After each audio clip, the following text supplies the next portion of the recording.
From the moment Adolf Hitler rose to power in 1933 until decades after the fall of the Third Reich, the American media played a decisive and evolving role in shaping how the United States understood Nazi Germany, its ideology, its ambitions, and ultimately its legacy as one of history's most destructive regimes.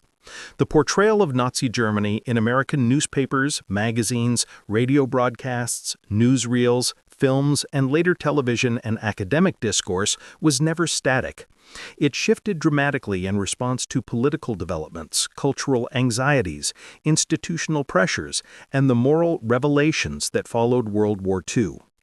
In the early 1930s, many American journalists approached Hitler's regime with a mixture of curiosity, skepticism, and uncertainty, unsure how to interpret the rapid political transformations unfolding in a nation still grappling with economic despair and national humiliation after World War I.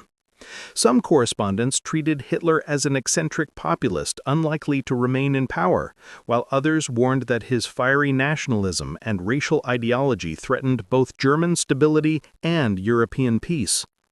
As the Nazi state consolidated control, dismantled democratic institutions, and persecuted political opponents and minorities, American media coverage became increasingly critical, though the full scale of oppression was not yet widely understood.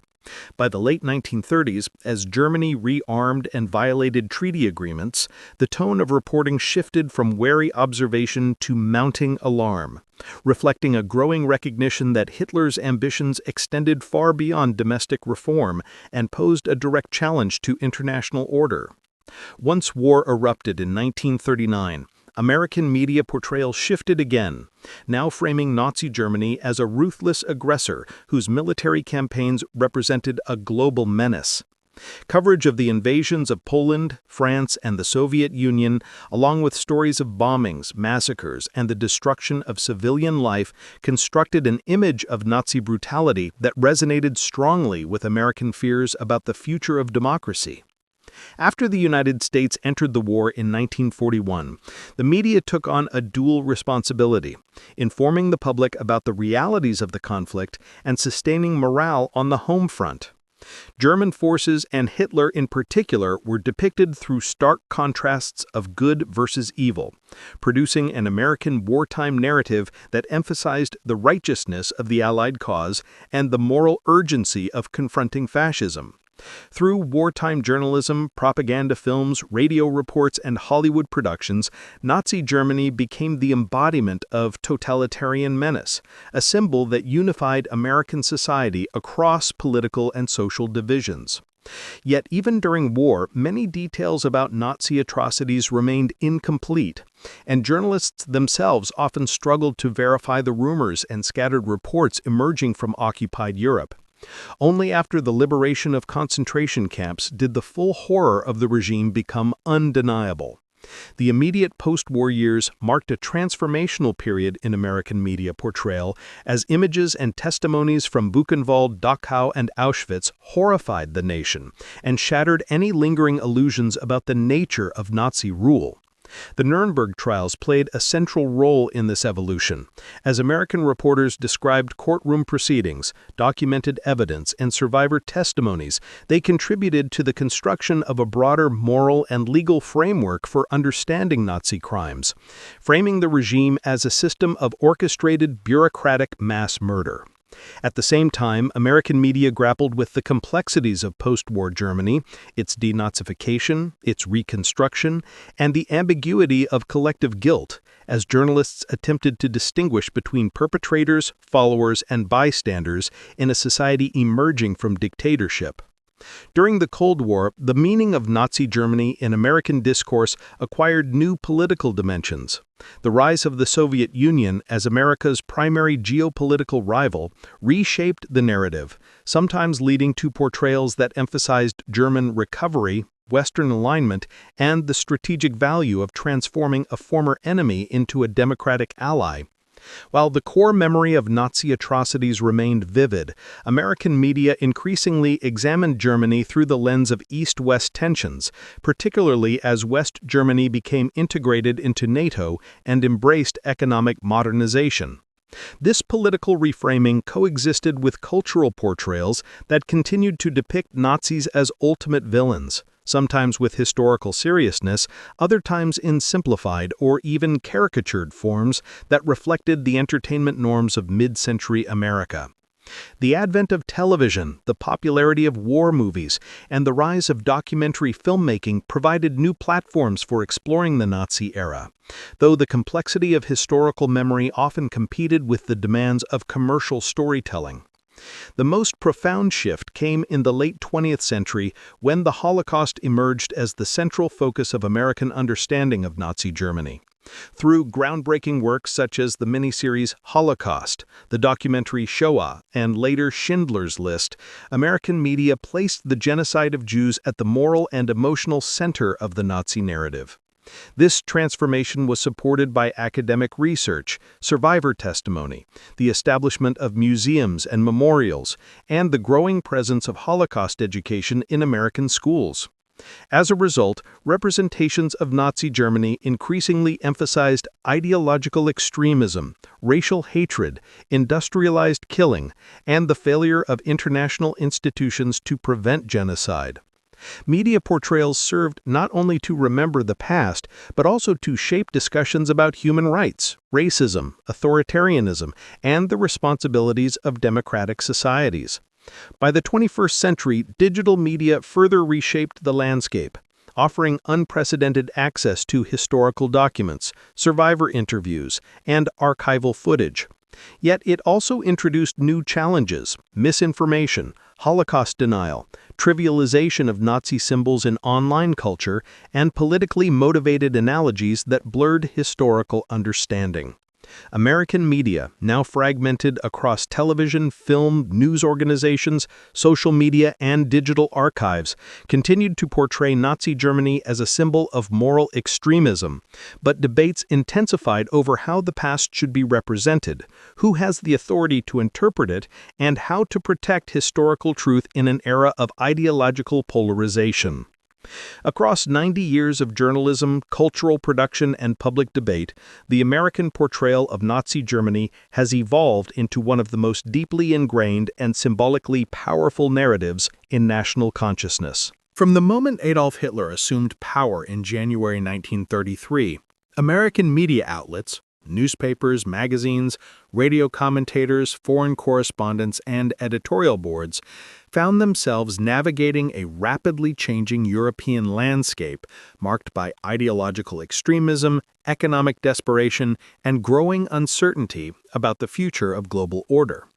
In these early years of Nazi rule, the American press adopted a complex posture of curiosity, cautious engagement, and tentative interpretation, attempting to understand what the National Socialist movement meant for Germany and the world. This period was characterized by a striking mixture of fascination with Germany's dramatic transformation, skepticism toward Hitler's consolidation of power, and occasional optimism that the dictatorship might stabilize a nation still reeling from the humiliations of the Treaty of Versailles and the devastating effects of the Great Depression. American journalists, many of whom had spent years covering the Weimar Republic, were initially uncertain about how seriously to interpret the aggressive rhetoric and theatrical propaganda spectacles of the new regime.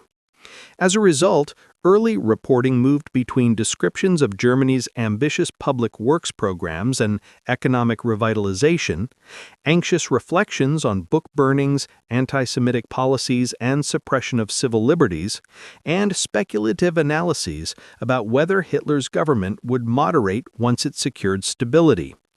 This period represented a crucial stage in shaping American public understanding because the categories through which journalists described Nazi Germany, revival, experiment, authoritarianism, national rebirth, would deeply influence how millions of Americans interpreted events overseas long before the full scope of Nazi brutality became undeniable. Throughout 1933, major newspapers such as the New York Times, Chicago Daily Tribune, Boston Globe, and the Los Angeles Times devoted significant column space to the political upheavals in Berlin. The formation of the new cabinet under Hitler was initially described by some journalists as a fragile coalition that might restrain the more radical elements of the Nazi Party. Many political commentators, drawing on past experiences with German politics, assumed that authoritarian rhetoric would eventually give way to pragmatic governance once the new regime felt secure. American editors similarly speculated that Germany's powerful conservative elites and business interests would exert moderating pressure on Hitler, preventing the excesses feared by liberal observers and Jewish organizations in the United States. Reports from correspondents in Berlin often emphasized the dynamic uncertainty of the moment, noting that while Nazi stormtroopers filled the streets, many Germans continued their daily routines, unsure whether the regime represented a temporary political wave or a lasting transformation. At the same time, journalists were struck by the immense spectacle of Nazi propaganda. Torchlight parades, mass rallies, flags, uniforms, and speeches orchestrated with unprecedented theatrical flair. These visual symbols made Nazi Germany one of the most photographed and reported on political phenomena of the decade. Yet they also created interpretive challenges for reporters who struggled to distinguish genuine public enthusiasm from fear-driven conformity. American magazines such as Time, Life, and the Saturday Evening Post often portrayed Hitler as a puzzling figure, charismatic to some, fanatical to others, and unpredictable to most. Early profiles frequently highlighted his unconventional background, his fiery oratory, and his claims to restore national dignity. In some articles, particularly in publications striving for neutrality, Hitler was described as a nationalist reformer whose success stemmed from his ability to tap into widespread German frustration. Other pieces took a more skeptical tone, depicting him as a demagogue capitalizing on economic misery and mass psychology. These competing narratives reflected the American media's struggle to reconcile the contradictions of the early Nazi regime, its blend of modernization and repression, efficiency and brutality, popular mobilization and totalitarian ambition. Radio commentary, then a rapidly expanding medium, also played a significant role in shaping public perception. Well-known broadcasters attempted to provide context for the dramatic announcements emerging from Germany, especially as the Nazis dismantled democratic institutions and centralized power. Early radio discussions often emphasized the historical grievances that fueled Hitler's popularity, including the economic collapse, political fragmentation, and persistent bitterness over Versailles. Some commentators warned that the American public should not underestimate the potential dangers of a regime founded on racial ideology and paramilitary intimidation, while others expressed hope that Germany's push for stability might reduce European tensions. The result was a media environment in which conflicting interpretations circulated widely, leaving listeners and readers to make sense of a complex and evolving situation. One of the most significant factors influencing early American reporting was the presence of foreign correspondents stationed in Berlin. Journalists such as Edgar Ansel Maurer, Hubert Renfro Knickerbocker, Sigrid Schultz, and others produced some of the most detailed accounts of the Nazi rise to power. Their first-hand observations often conveyed a deep sense of unease as they witnessed escalating violence, the erosion of civil liberties, and the growing power of Nazi institutions. Many correspondents faced threats, harassment, and strict censorship, yet they continued to report on the regime's abuses, sometimes publishing more candid accounts once they had temporarily left Germany. Their work played a vital role in countering more optimistic or naive portrayals that appeared in media outlets granting the Nazi government the benefit of the doubt.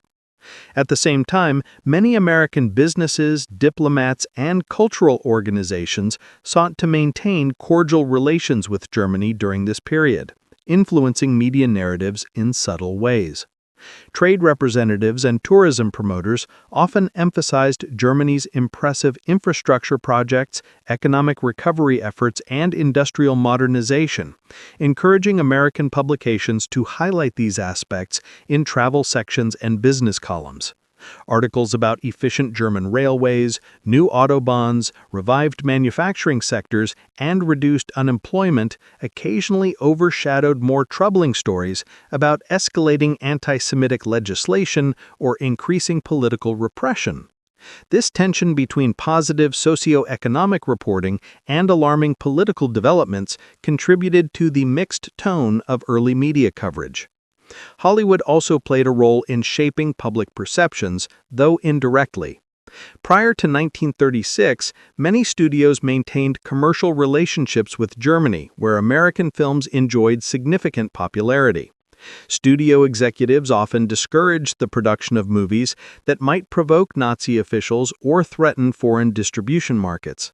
As a result, early cinematic portrayals of Germany tended to be apolitical or nostalgic, reflecting pre-Nazi themes rather than contemporary realities. This absence of explicit critique in mainstream cinema contributed to the broader ambiguity surrounding American understandings of the regime.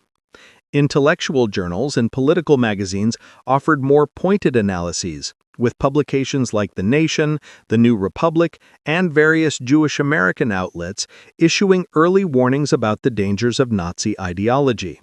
These publications tended to highlight anti-Semitic propaganda, the suppression of dissent, and the persecution of political opponents. Their articles often contrasted sharply with the more measured or cautiously optimistic tone found in some mainstream newspapers. Through these divergent editorial voices, Americans encountered multiple interpretations of Germany's transformation, each shaped by ideological commitments and varying degrees of access to reliable information. One of the defining features of American media coverage during these years was the uncertainty surrounding the long-term intentions of the Nazi regime.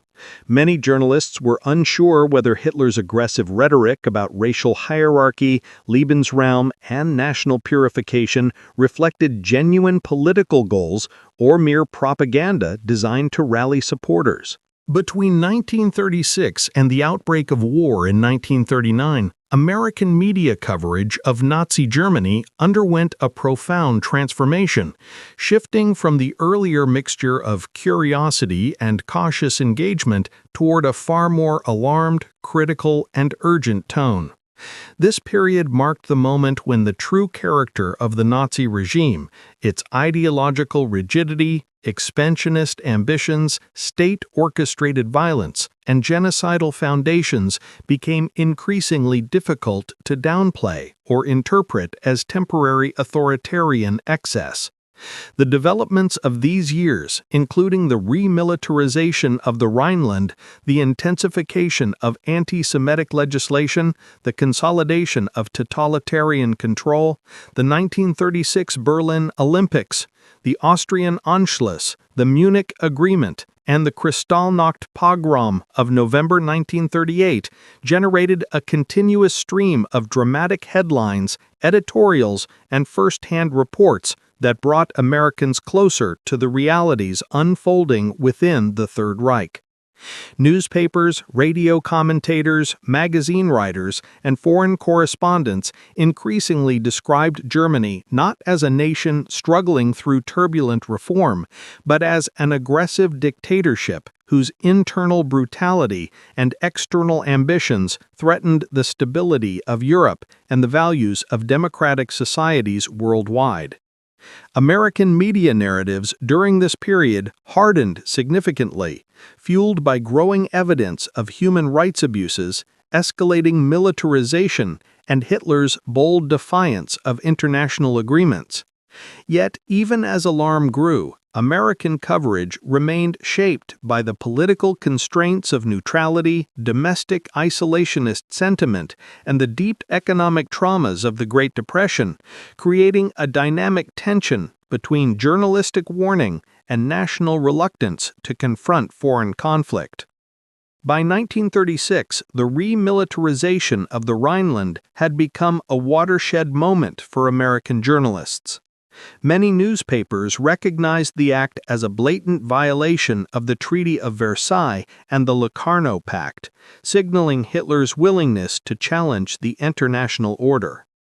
Editorial boards across the United States began to express concern that Germany's actions represented not merely internal consolidation, but the early stages of a broader geopolitical strategy built on territorial revision and ideological domination. The New York Times, Washington Post, and major Midwestern papers increasingly critiqued the Western powers' failure to respond decisively, portraying French hesitation and British diplomatic caution as enabling Nazi boldness. Reports from Berlin-based correspondents described a regime emboldened by its success, interpreting the lack of foreign resistance as validation of Hitler's gamble. These pieces heightened American awareness of Germany's growing military capabilities and the ideological fervor driving its rearmament. The 1936 Berlin Olympics added another layer of complexity to American media portrayals. The Nazi regime meticulously orchestrated the event to project an image of modernity, efficiency, and national unity. Many American reporters acknowledged the impressive scale of the preparations and the sanitized appearance of Berlin during the Games, noting the temporary removal of anti-Semitic signs, the polished infrastructure, and the carefully choreographed hospitality extended to foreign visitors. Yet beneath the spectacle, investigative journalists and politically conscious editors warned that the Nazis were using the Olympics as a propaganda vehicle to conceal ongoing repression. Some American newspapers published exposés about the regime's manipulation of the event and its broader efforts to whitewash persecution. Coverage of Jesse Owens, whose victories undermined Nazi racial ideology, offered American readers a powerful counter-narrative to the regime's messaging, though reactions varied across regions. African American newspapers such as the Chicago Defender and Pittsburgh Courier highlighted the hypocrisy of both Nazi and American racial attitudes, using the international spotlight to critique global racism. Mainstream white newspapers, while celebrating Owens' achievements, tended to maintain a narrower focus on athletic heroism rather than systemic critique. Nonetheless, the Olympics marked a turning point, exposing the propaganda sophistication of the regime and raising questions about how the Nazis manipulated global perception. As the late 1930s progressed, American correspondents faced increasing censorship and intimidation from the Gestapo and propaganda ministry. Reports from journalists such as Sigrid Schultz, William Shirer, and Otto Tolicius became increasingly courageous, with many of their most detailed and critical assessments published only after they left Germany or circumvented state restrictions. Their dispatches described an atmosphere of fear and surveillance, the disappearance of political dissidents, and the intensification of anti-Semitic campaigns. Many warned that Germany was becoming a highly militarized police state, operating through propaganda saturation, ideological indoctrination, and the systematic destruction of opposition. These first-hand accounts played a crucial role in shaping American understanding, offering glimpses into the daily realities of authoritarian control at a time when foreign observers were carefully monitored. The Anschluss of Austria in March 1938 further intensified American alarm. The dramatic nature of the takeover, accompanied by jubilant crowds, armed German troops, and immediate political purges, dominated American headlines. Most newspapers portrayed the annexation as an aggressive expansionist act, not a legitimate union of German-speaking peoples.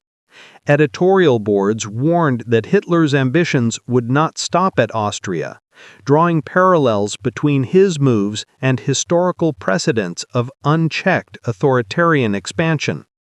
Some isolationist publications argued that the matter was an internal European affair, urging Americans not to be drawn into distant geopolitical conflicts.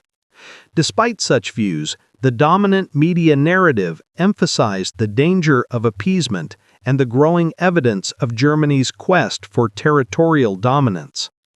The Sudeten Crisis and Munich Agreement in 1938 produced some of the most dramatic American media coverage of the decade.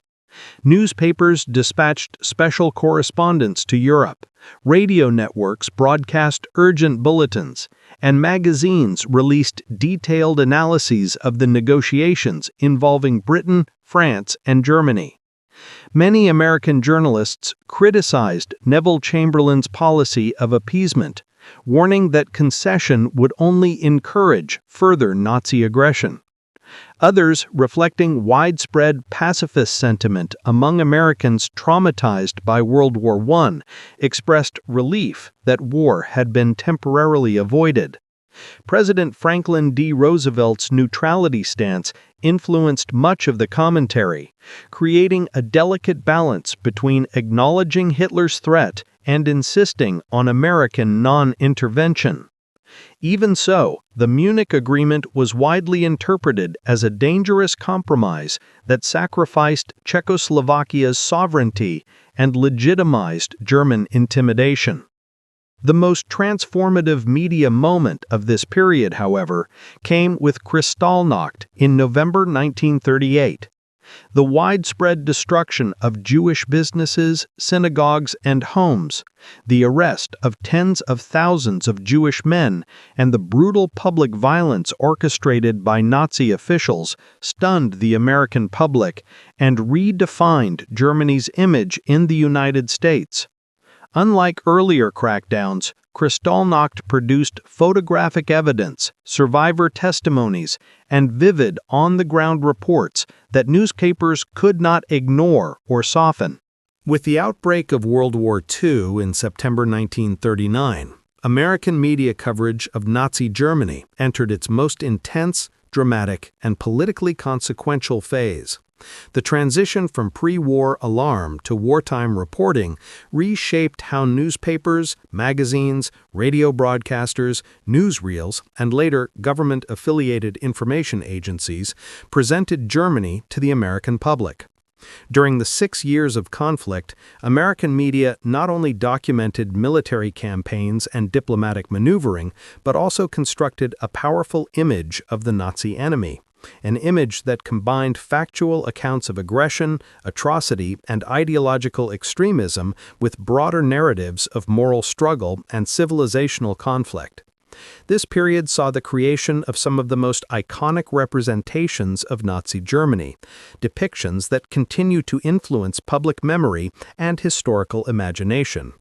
Wartime journalism, shaped by censorship, propaganda, military reporting restrictions, and the urgency of global conflict, blended fact with interpretation as reporters sought to explain the motivations, strategies, and inner workings of the Nazi regime to a nation that would soon be fully mobilized for war. As American media documented military defeats, victories, atrocities, and ideological battles, they played a decisive role in shaping the moral and emotional landscape within which Americans understood the war. This chapter examines how wartime media portrayed Germany, how the construction of the enemy evolved, and how journalists grappled with the unprecedented violence and genocidal policies of the Third Reich. In the early phase of the war, from 1939 to 1941, before the United States formally entered the conflict, coverage focused heavily on Germany's rapid advances across Europe. American newspapers tracked the fall of Poland, Denmark, Norway, Belgium, the Netherlands, and France with a mix of astonishment and anxiety. Many correspondents highlighted the speed and ferocity of blitzkrieg tactics, attempting to analyze the strategic innovations that allowed German forces to overwhelm established armies.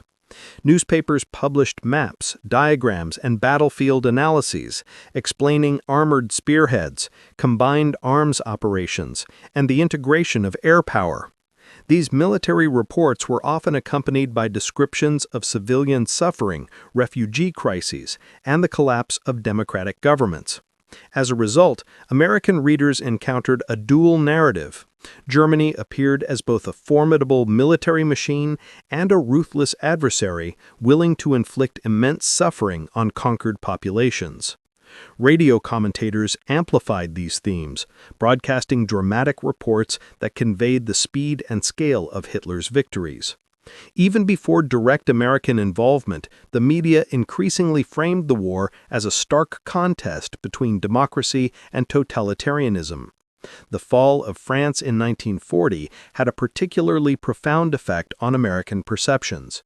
The shock of seeing one of Europe's strongest powers collapse in just 6 weeks led to widespread concern that Germany had become virtually unstoppable. Newsreels showing columns of German troops marching through Paris and tanks rolling across Europe reinforced the idea of Nazi invincibility. American opinion shifted dramatically, with newspapers warning that German domination of Europe posed a grave threat to global stability and American security. Coverage of the Battle of Britain further intensified the sense of moral contrast. Germany appeared as the aggressor, raining bombs on civilians, while Britain was depicted as the brave defender of democratic values. Reports of the bombing of London, Coventry, and other cities provided vivid accounts of Nazi violence, strengthening the perception of Germany as a ruthless enemy. American media followed British resilience closely, often celebrating the fortitude of ordinary citizens and the leadership of Winston Churchill. After the attack on Pearl Harbor in December 1941 and America's formal entry into the war, the tone and focus of media coverage shifted once more. Now, the war was no longer a distant struggle. It was an existential conflict in which the United States was a direct participant. American journalists began reporting not only on German actions abroad, but also on the experiences of American troops in combat. War correspondents embedded with the U.S. Army and Allied forces provided detailed accounts of battles in North Africa, Italy, Western Europe, and eventually Germany itself. These reporters, including figures such as Ernie Pyle and Edward R. Murrow, became household names whose descriptions of the hardships of war shaped public understanding of the conflict. Newspapers featured stories about soldiers' daily struggles, battlefield heroism, and the emotional toll of combat. Newsreels shown in movie theaters brought images of the front directly to American audiences, reinforcing the sense of national mobilization. Wartime censorship and propaganda also played a significant role in shaping media portrayals of Germany. The U.S. government, through agencies like the Office of War Information, WWII, worked to guide media narratives, emphasizing unity, morale, and the just nature of the Allied cause. Hollywood collaborated closely with the government, producing films that depicted Nazis as ideological fanatics, cruel bureaucrats, or militaristic automatons. These portrayals contributed to a broader cultural language in which Germany was represented as both a powerful adversary and a morally bankrupt regime destined for defeat. Propaganda posters and radio broadcasts reinforced this image, framing the war as a struggle between freedom and tyranny.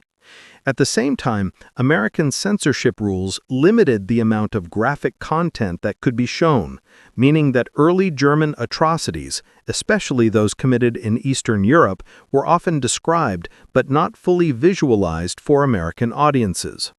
One of the most challenging aspects of wartime reporting involved documenting Nazi atrocities. While some journalists were aware of the mass shootings, deportations, and early phases of the Holocaust, the full scale of genocide remained difficult to comprehend and even harder to verify. Reports of mass killings often reached American newspapers through refugee testimonies, intercepted documents, and Allied intelligence. Many Americans initially found such accounts difficult to believe, in part because the scale of the crimes was without historical precedent. Still, by 1942 and 1943, major newspapers had begun to publish detailed articles describing the destruction of European Jewry, the operations of concentration camps, and the Einsatzgruppen massacres. The media struggled with how to frame these events, sometimes presenting them as part of broader wartime brutality rather than as a distinct genocidal campaign. Nevertheless, such coverage laid the groundwork for later public recognition of the Holocaust's enormity. As the war turned in favor of the Allies, media portrayals of Germany began to shift again. Reports increasingly emphasized German losses, internal dissent, and the weakening of Nazi leadership. The Battle of Stalingrad, the Allied landings in North Africa and Italy, and the bombing campaign against German cities were framed as signs that Hitler's empire was crumbling. Correspondents reported on shortages, bombed-out factories, and declining morale within Germany. American newspapers published photographs of destroyed German infrastructure, captured soldiers, and liberated towns. Radio broadcasts and newsreels highlighted Allied progress, presenting the war as a march toward inevitable victory. Yet these portrayals often remained intertwined with warnings about the regime's capacity for violence and the dangers of complacency. The liberation of concentration camps in 1944 and 1945 produced some of the most shocking and influential media coverage of the war. Journalists accompanying Allied soldiers were among the first civilians to witness the devastation of camps like Buchenwald, Dachau, and Bergen-Belsen. In the aftermath of Nazi Germany's defeat in 1945, American media entered a new and profoundly influential phase in its portrayal of the Third Reich, one shaped not by the urgency of wartime reporting, but by reflection, analysis, reconstruction of memory, and the complex search for meaning in the ruins of a global conflict that had reshaped the very foundations of modern civilization. As the United States emerged as a superpower and a central participant in post-war reconstruction, journalists, filmmakers, scholars, and cultural institutions turned to the task of interpreting both the causes and consequences of Nazism. Over the decades, the American media's representation of Nazi Germany evolved into a multi-layered narrative that blended historical investigation, moral inquiry, cultural memory, and political utility. The Nazi regime became one of the most extensively documented, analyzed, and symbolically charged subjects in American public life, shaping discourses about democracy, totalitarianism, human rights, danger, and evil. This chapter examines the development of these portrayals from 1945 onward, tracing how shifting political contexts, cultural anxieties, and generational debates shaped American understanding of Nazi Germany long after its military defeat. The narrative that emerged was far from static. Instead, it evolved through multiple waves, from the immediate post-war focus on trials and accountability, to the Cold War reinterpretations, to the Holocaust-centered memory culture of the late 20th century, and finally to the contemporary struggle to preserve historical truth against distortion, denial, and politicized appropriation. Immediately after the war, the American media concentrated on the monumental task of documenting the scope of destruction, exposing atrocities, and explaining the collapse of Hitler's totalitarian state. The Nuremberg trials, 1945 to 1946, became a foundational moment in American journalism, generating continuous headlines, courtroom sketches, newsreels, and radio broadcasts. For many Americans, the trials offered the first legal and moral framework for understanding crimes whose scale had previously defied comprehension. Journalists reported extensively on testimony from survivors, confessions from perpetrators, and documentary evidence meticulously compiled by the Allied prosecution. Newspapers ran serialized accounts of the proceedings, emphasizing the themes of justice, accountability, and the necessity of establishing a legal precedent to prevent future atrocities. The trials helped solidify a media narrative that framed Nazism as a system of coordinated state criminality rather than the actions of isolated extremists. This narrative would influence American representations of authoritarianism for decades to come. Simultaneously, American media coverage explored the physical and psychological devastation found across Germany. Correspondents described ruined cities, displaced populations, and the grim realities of occupation. Many articles wrestled with the question of German collective responsibility, debating how much ordinary citizens knew about the regime's crimes and to what extent they had supported Hitler. Reports revealed both remorse and denial, resistance and complicity, creating a complex portrayal of post-war German society struggling to rebuild. American magazines such as Life and Time published extensive photographic essays on the ruins of Berlin and Munich, contrasting the shattered remains of the once mighty Reich with images of Allied soldiers distributing aid, rebuilding infrastructure, or assisting displaced persons. These photos reinforced the symbolic transformation of America from wartime adversary to post-war caretaker, shaping the public narrative of U.S. responsibility in reconstructing Europe. As the Cold War intensified, American media portrayals of Nazi Germany underwent a significant realignment.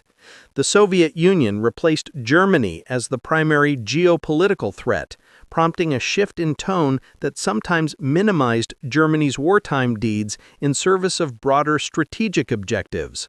Former Nazis were occasionally recast as potential allies against communism, and American coverage of West Germany increasingly focused on economic recovery, democratic reform, and integration into Western alliances such as NATO. Newspapers covered the Marshall Plan with a sense of national pride, emphasizing America's role in transforming a defeated enemy into a stable partner. Yet this shift also sparked debates about historical memory. Critics worried that the urgency of confronting the Soviet Union might overshadow the moral lessons of Nazism or encourage the rehabilitation of individuals implicated in wartime crimes. American media struggled to balance the diplomatic realities of the Cold War with the ethical imperative of remembering the Holocaust and the full scale of Nazi brutality.